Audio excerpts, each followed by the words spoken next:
You're listening to Houston Real Estate Radio. I'm your host, Shannon Register, and every week we bring you news and information you can hopefully use on your next real estate transaction. This segment, we're going to be looking at some projections for 2015, and if you were thinking about building a house, you definitely want to hear this.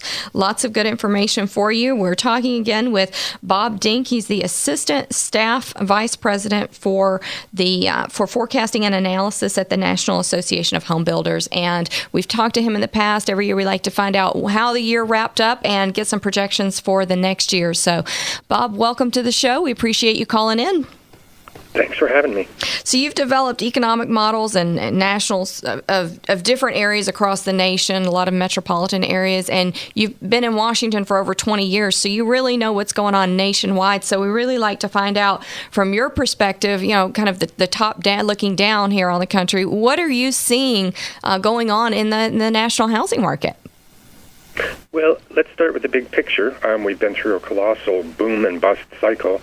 We peaked in 2005, and we hit bottom in 2009. We spent 2009, 10, and 11 just sort of bouncing along the bottom.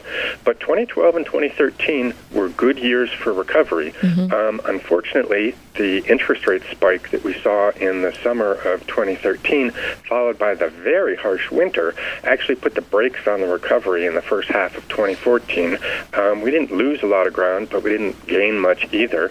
The good news is that we're starting to, in the second half of 2014, we're seeing some regaining of the momentum from 2012 and 13, and we expect that to continue and have a very good 2015 and 16. So when will we see things back to normal, back, where it's not such a going from nobody wants to buy the house that sits on the market for a long time to, builders just can't build enough housing? When will we see a normal market again? We think that right now we're about halfway back to normal. We think it will take nationally, we think it will take this year and next year. So by the end of 2016, the nation should get back to a normal number of housing starts. But the reality is housing really is local. And so that back to normal by the end of 2016 really sort of reflects some places that are doing much better and some places that are doing much worse. Texas is actually at the strong end of the field. Okay, so we should hopefully next year, 2015, should see it.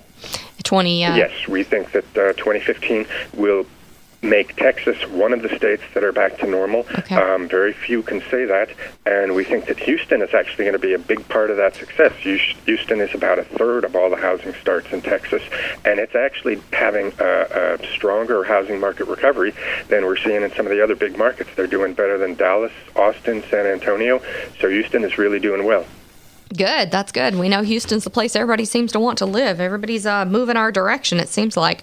So housing prices have been going up over the last year significantly. We've seen some great increases in housing prices. Great for sellers, not necessarily great for home buyers.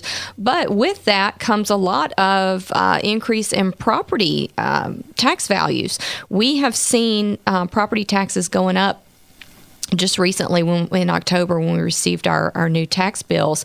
And Mike Sullivan was on the show, and he was talking a little bit about that, how in Harris County, everybody's tax bill went up for property taxes. Is that a national trend? Are you seeing that across the nation? Absolutely. Just like we've had a boom and bust cycle with the housing starts, the prices have been up and down, and they're moving back up again. The upside in the beginning during the housing boom, that was a little too much. Double-digit growth there was fast, good for homeowners, but not terribly sustainable. Yeah. And the collapse that we saw, prices nationally fell by about 25%. That's not good for homeowners. That's not good for government revenues and services.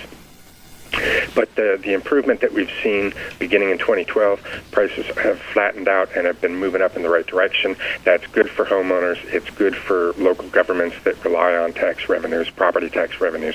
So, and we think that going forward in 2015 and 2016, a sensible level, a sustainable level of house price appreciation is between 3 and 4%. We think that's good for homeowners. We think that's good for sustainability, and that's going to be good for local government coffers. So we can look for in 2015 housing prices to continue to go up 4 to 5%. You think in the Texas in the state of Texas?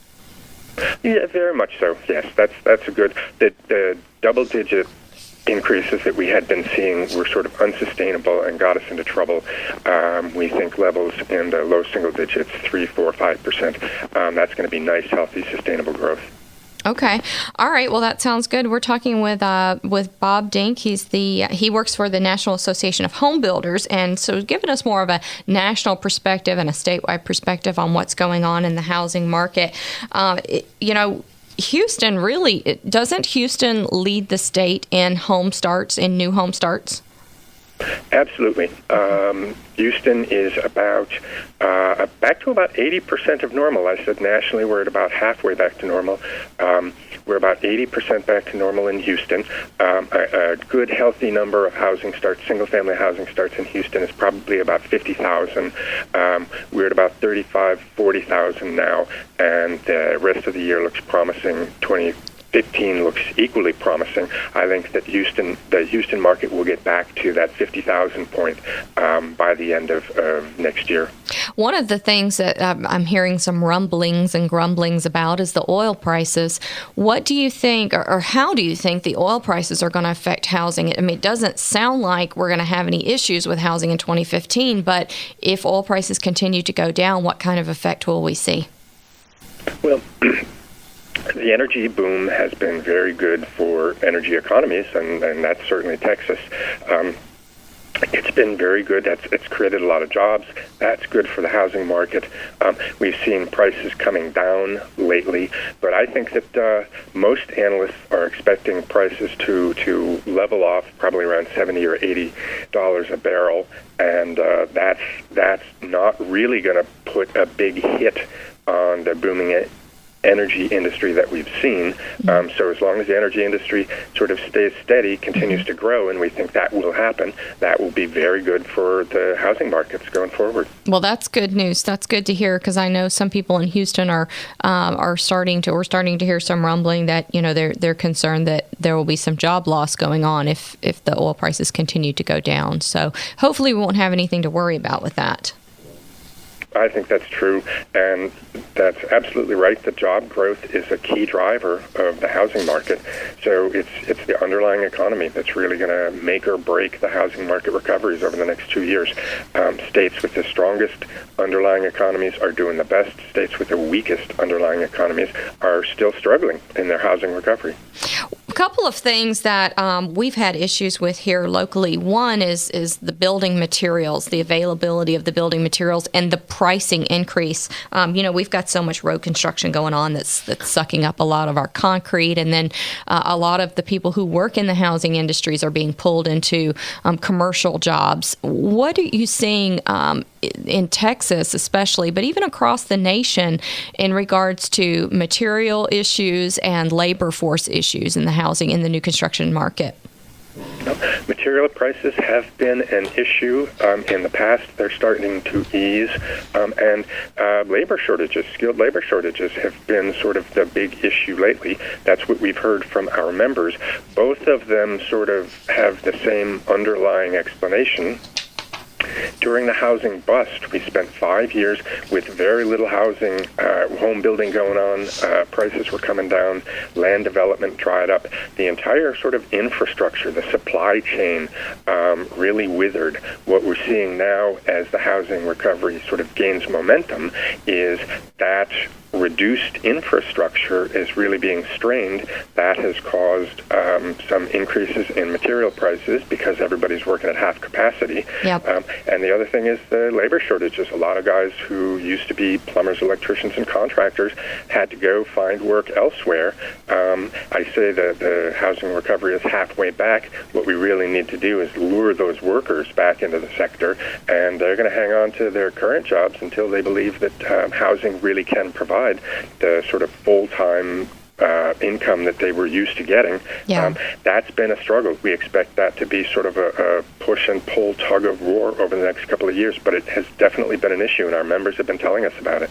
Yeah, I know. I've talked to one home builder in particular lately was saying that their construction price is going up from I think it was like $125 to $130 per square foot, just based on increases going into January 1st.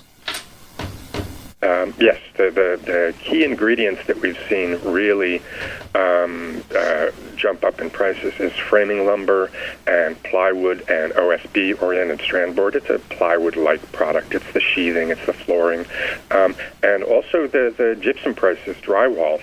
Those are three components that have really seen a roller coaster ride in prices. Except for gypsum, except for the drywall. That's been mostly up. We haven't seen much downside on that. But those are areas where we've really seen the prices move up, and it's really sort of pinched builders and profit margins, and actually the ability to complete projects. We've had lots of builders report that they've just had to walk away from projects because they just can't get the price for the house that they need to cover the price of the materials. So you think even with these constraints, though, the new construction will continue to flourish in 2015, even with these constraints going on? Yes, we think these frictions in the marketplace were a real drag in 12 and 14. 2012 and 2013, we've begun to see the market respond to the increased demand with more capacity coming back. So we've begun to see these frictions sort of lighten up, and we expect in 2015 and 16, as we see the second half of the recovery kick in, we'll see the second half of the supply chain sort of return to the market, and more skilled labor coming back. And actually access to credit is going to be a big issue. Credit for both home builders and home buyers has been an issue, a constraint in the past. Right. But we expect that. We've seen some progress, some easing there, and we expect more progress going forward. All right, you've been listening to Bob Denk. He is the Assistant Staff Vice President for Forecasting and Analysis at the National Association of Home Builders. Great perspective of what's going on with new home starts for next year, some great forecasting for next year. In 2015, we are not going to see a big slowdown. That's a good thing. We have a lot of good things going in the economy here in Texas, and even nationwide, we're going to continue to see housing prices go up. That's a good thing. You're listening to Houston Real Estate Radio. If you missed any of the show, go to HoustonRealEstateRadio.com. And at any time, if you've got a real estate question, call us 281-882-8088. We'll be happy to answer your questions right here on the show. Enjoy the rest of your holiday shopping and all the hustle and bustle of the great holiday season. We'll be back next week between 11 and noon here on Houston Real Estate Radio.